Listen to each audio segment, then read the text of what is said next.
تتبيلة من أحلى التتبيلات اللي هتعملوها، سهلة وبسيطة ومش بتاخد 3 دقايق في تحضيرها. الفراخ المشوية بتتبيلة الحاتي بكل تكاتها وأسرارها. أول مرة بتشوفيني، أنا اسمي ريم ودي قناتي. متنسيش تعمليلي لايك حلو للفيديو واعمليلي كمان متابعة حلوة. تتبيلتنا الحلوة عبارة عن إيه؟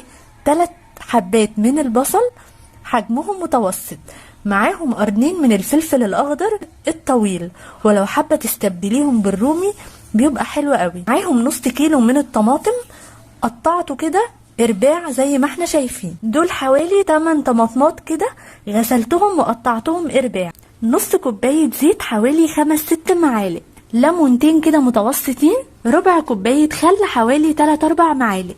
تشكيلة البهارات الحلوة: نص معلقة ملح، نص معلقة توم بودرة، نص معلقة بصل بودرة، ونص معلقة بابريكا، وملح وفلفل اسمر، نص معلقة كزبرة على كمون. بصل وفلفل وطماطم، خل وزيت وليمون.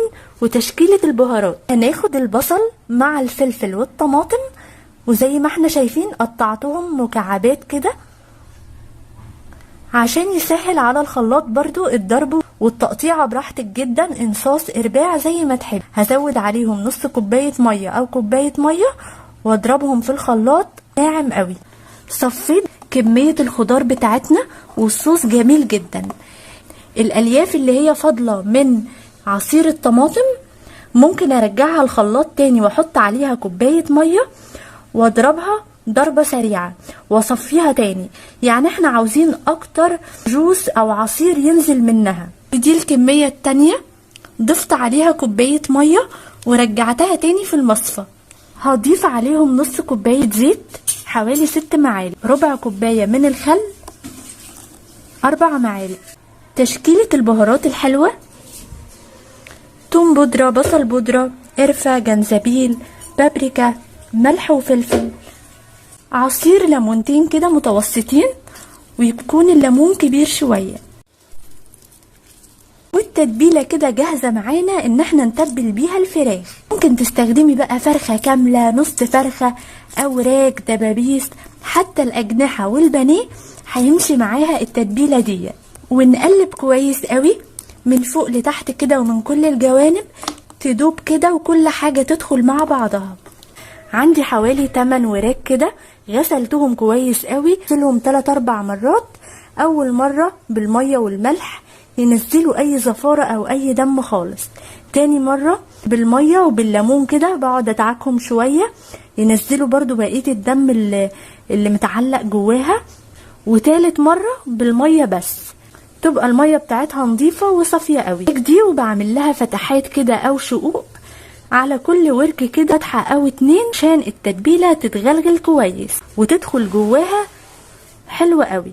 وبنزل بيها في التتبيلة، عملت فيها فتحات. وبنعمل فتحات تحت الجلد كده او بين الجلد عشان ندخل فيها التتبيلة كويس. وزي ما قلتلك التتبيلات السايلة بتدخل جوه اللحوم بسرعة جدا. تمام، زي ما احنا شايفين كده اول ما بننزل الوراك بتلاقيها غطست لوحدها في التتبيلة. فبالشكل ده بتتبل بطريقة 100. ممكن ننقعها من بالليل للصبح في التلاجة او على الاقل 2 ساعات عشان تتشرب اكتر. كل ما تنقعيها وقت طويل هتاخدي منها نتيجة افضل. قصت كمية الفراخ اللي معايا في بولة تانية عشان 8 وراك مش هيجوا في البولة كلها. التتبيلة دي هتمشي مع الوراك والدبابيس والاجنحة وكمان فرخة كاملة ونص فرخة. جبت صينية فرن عندي، ممكن ستانلس او بايركس او ألمونيا. ننقل الفراخ فيها. وراك الفراخ بعد ما رصيناها في الصينية هننزل عليها بالتتبيلة متبقية معانا. لو ملاحظين كمية الصوص اللي عندنا هي مع الغليان هتقل كده. هنسوي الفراخ بتاعتنا ازاي؟ هنسخن الفرن قبلها ب10 دقايق. بتدخل فرن سخن على الشبكة في الرف الوسطاني، بتاخد حوالي 1 ساعة الا تلت او 1 ساعة الا ربع. بحب اغطي اول نص ساعة باي غطا حلة كده. اخر 5 دقايق برفع من عليها الغطا عشان تاخد لون حلو على الشواية. عملت صينية تانية وفيها الوركين التانيين، وهي في نص التسوية انا باخد من الصوص اللي تحت ده بدهن بالفرشة كده على كل ورك وادخلها تحت